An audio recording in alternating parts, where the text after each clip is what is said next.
everyone, and thanks for joining us on our 10th episode of The Spotlight. It's always great being back here with you. This week, we take you with us to the acclaimed National Arts Festival. We also chat all things theatre to a South African performer turned director and scriptwriter. First, though, a look at who was in the spotlight locally this week.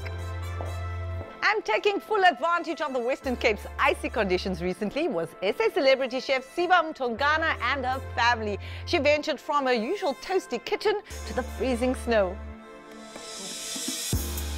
Senior with hubby and the kids, it seems it was fun all round for the family. They were on vacation at a local game reserve and the chef posted these delightful pics on her Instagram.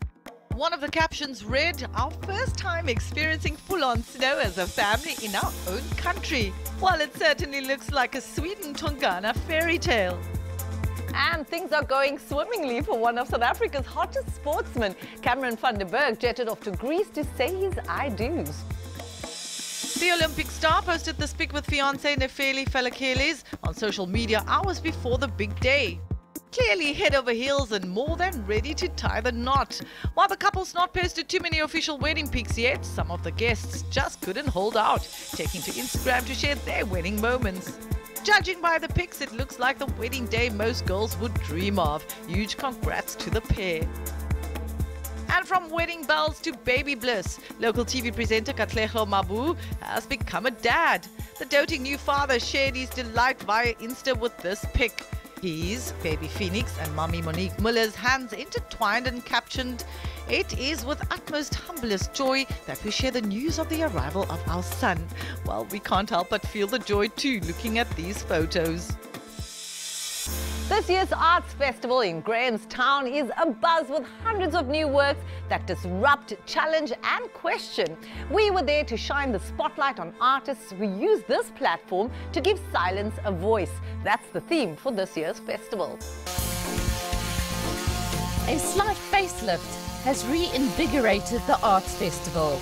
The village green has moved to a more central location and the town has been renamed, reminiscent of the fictional country Wakanda in the movie Black Panther. So by moving it, as we did this year, I think we've given it a new lease on life. We've moved it closer to where the bulk of Grahamstonians live. We've got more space to expand the market. We've got space now to have stages with performers and buskers and so on. All right, let's do this. The extraordinary, the unusual and the downright weird are on show at the village green as buskers from around the world show off their talents in exchange for a little love from festinos. Go! So I'm from Sweden. I started doing shows there. Went like so-so, but as soon as I came to Denmark, just the next country, it was more tourists and easier to make big crowds and stuff. And from there I went like on a tour around and kind of never stopped. Just been traveling for years now. And yeah, this is my 21st country. Artists were given a license to provoke. Using unconventional ways to engage their audience, throwing a mirror onto life in South Africa, eliciting sometimes uncomfortable laughs from the audience.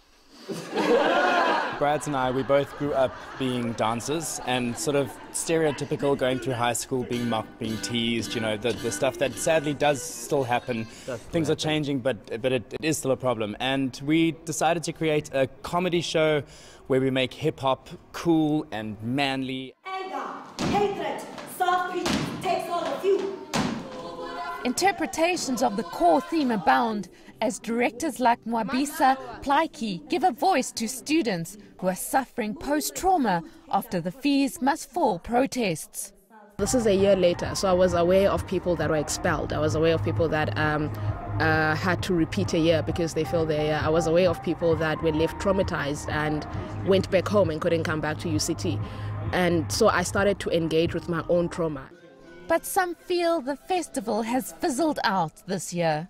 This year seems a little bit like down, and then we have less feet down here. Yeah, so we're not quite doing very well like in our annual sales. As it winds down, all who attended agree this year's festival was soothing to the soul in a country feeling the pinch on many levels. Up next, a musical collaboration that's sure to warm your hearts. International and local choirs are joining up for the 10th anniversary of the Ihlombo, the South African Choral Festival. The Spotlight attended a show in Cape Town for a little taste of the magical voices.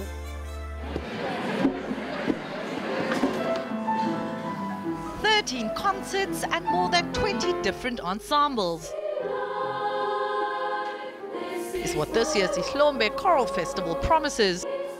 These incredible voices are all coming together to honor the 100th anniversary of the birth of South Africa's first democratically elected president, Nelson Mandela.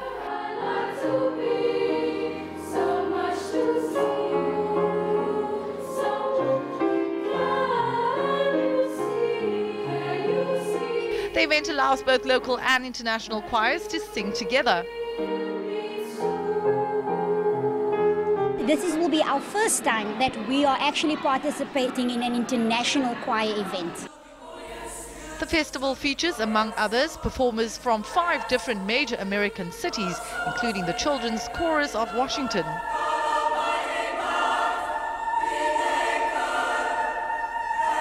I've had the privilege of doing a number of festivals over the years, and it never ceases to amaze me the excitement, the energy, the exchange that occurs between the different choral groups that we perform with, as well as the musical exchange that occurs coming from the United States, bringing some of our musical background.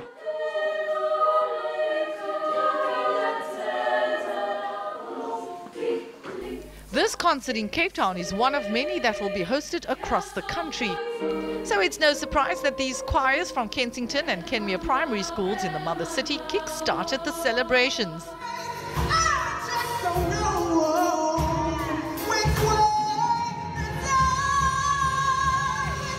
The next performances are set to take place in Pretoria before heading to Soweto in Johannesburg over the next few weeks.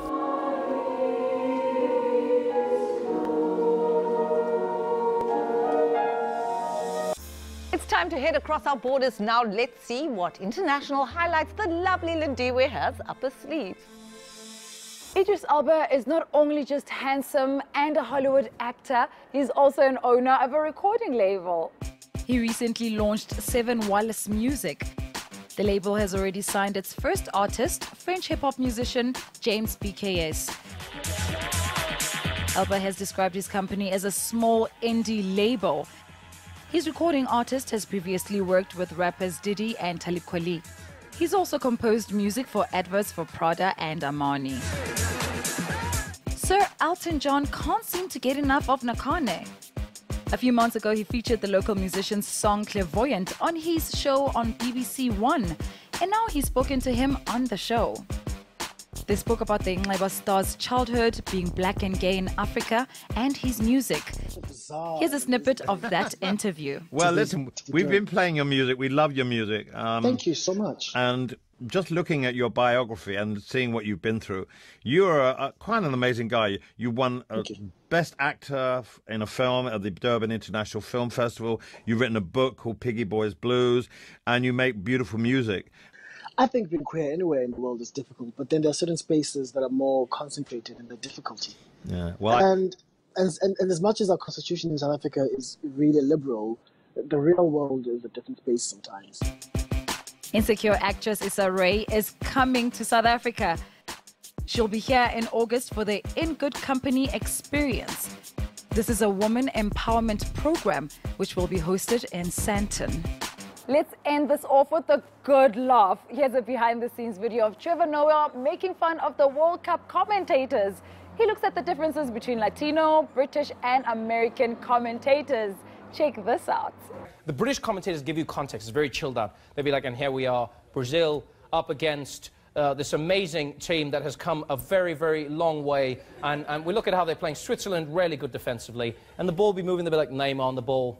And they'll chill. and they'll chill, and they'll be like, you know, he's been having a really great season. It's very relaxed, where the Americans have to make it seem like something's always happening. Neymar on the ball, there's Neymar, look at him running. I mean, this guy's so strong. Look at him, he's turning around, and he can do anything at any point. Neymar again, look, he's running back now he's running forward. Neymar passing that ball, there's Marcelo coming around him, cutting around. Oh, this is Neymar's, it's like it's always action. And then the Latino guy's my favorite, because he's got like catchphrases and stuff. He's like, Neymar on the ball, busting through, he's gonna take it. Oh no, and he's pulled back, he has spoiled the surprise. He has spoiled the surprise for the game. Thanks, Lindiwe. An exciting new show opened at Cape Town's Baxter Theatre this week. It focuses on one of Cape Town's cultural staples, the minstrels. We chat to the man behind the show, Alistair Isabel, right after this break.